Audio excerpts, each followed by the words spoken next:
یہ دوسرا سوال ہے، یہ عادل رتنا گیری کے رہنے والے ہیں لیکن فی الحال سعودی عرب میں کام کرتے ہیں۔ انہوں نے پوچھا ہوا ہے کہ بولے مولانا یہ ولی کیا ہوتا ہے؟ لڑکے کا یا لڑکی کا جو ولی ہوتا ہے، ولی وہ مجھے نہیں سمجھ میں آیا، آپ اس کے بارے میں بتائیے۔ ہمارے عادل بھائی، ولی جو ہے نا، جو لڑکا یا لڑکی نابالغ ہے تو ولی وہ ہوتا ہے جس کو ان کے نکاح کرانے کا اختیار ہوتا ہے، اور اگر لڑکا یا لڑکی بالغ ہے تو پھر ان کو ولی کے اجازت کی ضرورت نہیں ہے، وہ خود مختار ہے۔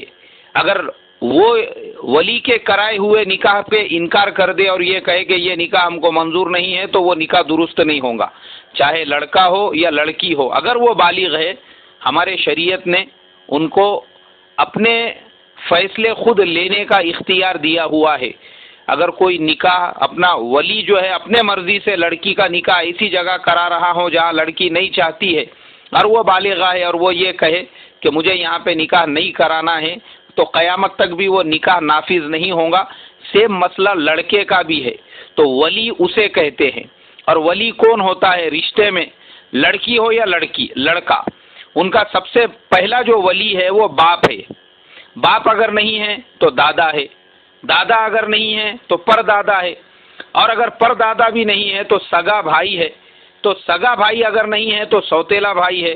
اسی طریقے سے وہ رشتہ داروں کی ایک لمبی چوڑی فہرست ہے، تو اسے ولی کہا جاتا ہے۔ اور مجھے امید ہے انشاءاللہ یہ مسئلہ آپ کے سمجھ میں آ گیا ہو۔